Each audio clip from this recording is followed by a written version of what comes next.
Bueno, em, solo voy a revisar si se está escuchando. Sí, se está escuchando, ok. Bueno, ahora recapitulando, habíamos hablado que teníamos un analizador léxico, un analizador sintáctico y un analizador semántico, ¿verdad? Léxico simplemente me iba a dividir el código fuente que yo tenía en palabritas.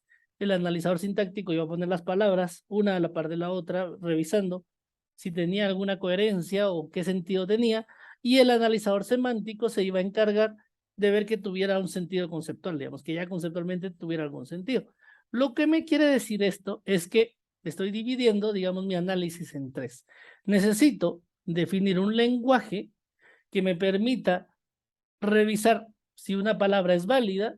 Necesito definir otro lenguaje que me permita revisar, digamos, si sintácticamente está correcto lo que estoy haciendo, y el analizador semántico, la mayor parte de veces lo vamos a usar del árbol sintáctico que nosotros generamos acá, dependiendo del tipo de compilador y que podamos utilizar. Pero de momento vamos a darnos cuenta que tenemos dos lenguajes completamente distintos. Tenemos uno para mi analizador léxico, que se va a encargar de dividir las palabritas, y uno para mi analizador sintáctico, que básicamente va a revisar que las palabras estén en la disposición que deban de estar.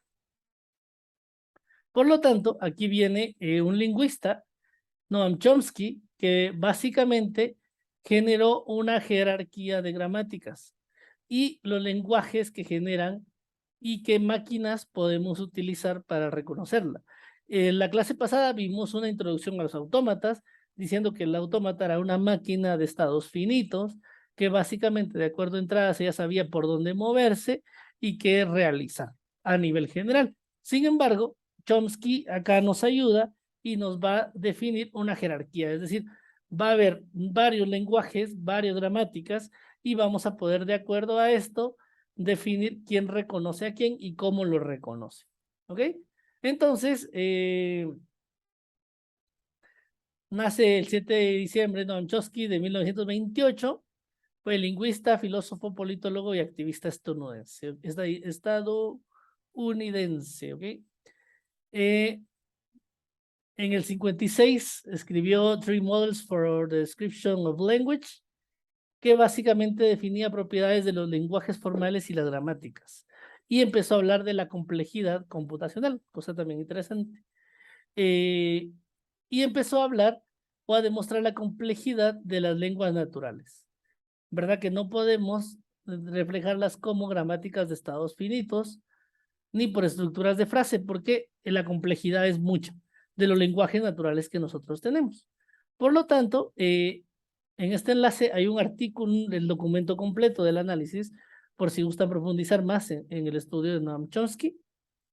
Pero de momento vamos a decir que la jerarquía de Chomsky tiene es de cuatro etapas, digamos, por así decirlo. Entonces la jerarquía de Chomsky va a empezar con el tercero o el lenguaje más sencillo, que él le llama lenguaje regular. Y un lenguaje regular está dado por una gramática regular, y la máquina que nos sirve para reconocer esto es un autómata de estados finitos, ¿verdad? Es un autómata que tiene estados finitos, que usualmente no van a ser ambiguos, y que me va a ayudar para reconocer un lenguaje regular. ¿Qué es lo primero que vamos a hacer nosotros con este lenguaje regular? Es poder definir qué tokens o qué lexemas pertenecen al lenguaje para que puedan ser usados posteriormente, ¿ok? Entonces el lenguaje regular viene definido por una gramática regular y viene, digamos, como un autómata de estados finitos, ¿verdad? Y esto está fuertemente ligado a las expresiones regulares, que me permiten reconocer ciertas palabras, si son válidas o no. La diferencia es que una expresión regular me permite encontrar si un lexema pertenece o no, digamos, a esa expresión regular. En cambio, el lenguaje regular me permite encontrar todos los lexemas que son válidos para un lenguaje en específico. Es decir, si tengo números, si tengo identificadores y demás. Entonces, es un poco más complejo que eso. Después, Este es el más sencillo, digamos, si lo vemos acá, es el tipo 3, que es el más pequeño, el más sencillo. Después de esto podemos pensar que tenemos un lenguaje libre de contexto. ¿Qué quiere decir esto? Y esto es la parte interesante, es que un lenguaje libre de contexto está definido por una gramática libre de contexto y es reconocido por un autómata de pila o un parser. Estas gramáticas libres de contexto básicamente no le da importancia, digamos, al contexto de lo que nosotros estamos o de en qué lugar se está desarrollando algo. Lo que revisa básicamente es que se cumpla la gramática, que las cosas estén en el lugar que deban de estar, y con eso él me dice que los tokens, porque básicamente, digamos, el analizador léxico básicamente utiliza un lenguaje regular que me va a servir para definir tokens o palabras, digamos.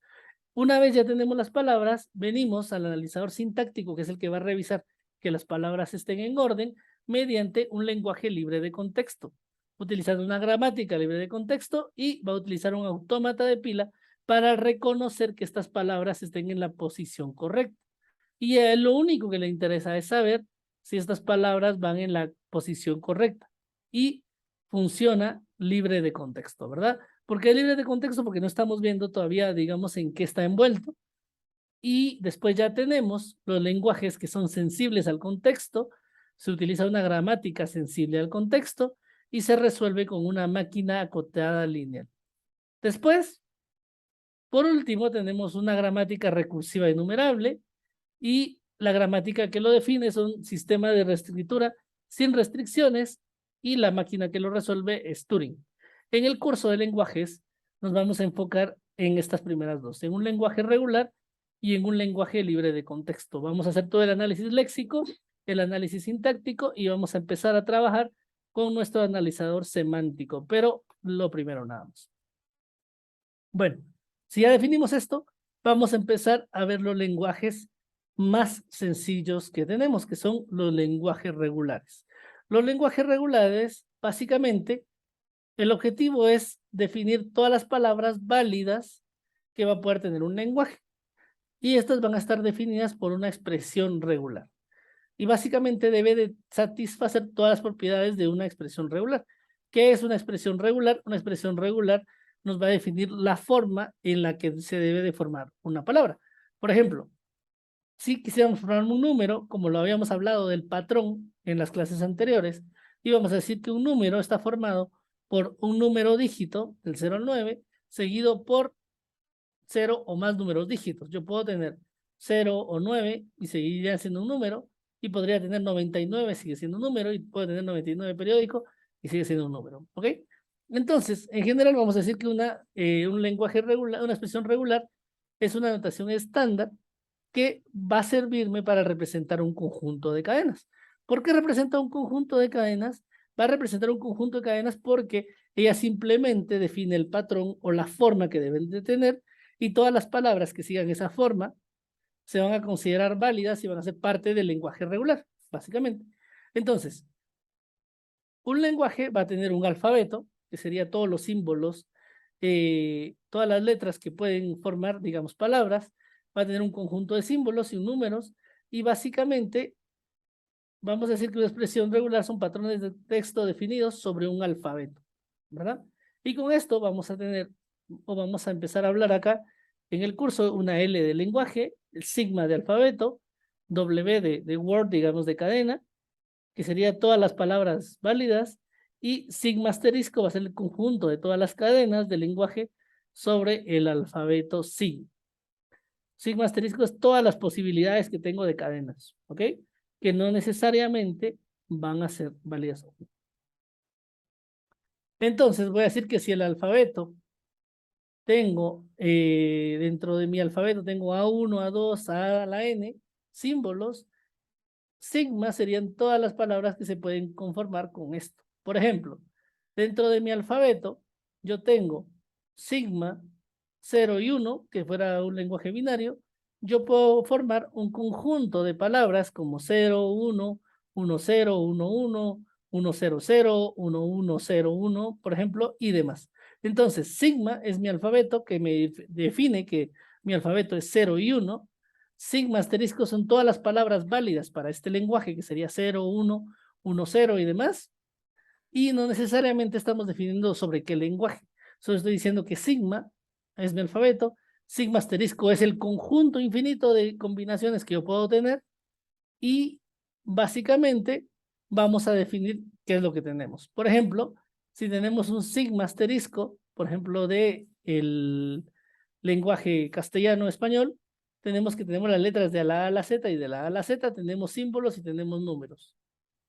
Entonces vamos a tener un conjunto de palabras que pertenecen al lenguaje, aunque estas no sean válidas, ¿verdad? Y eso lo definimos porque lo define la Real Academia Española en su diccionario de qué palabras, digamos.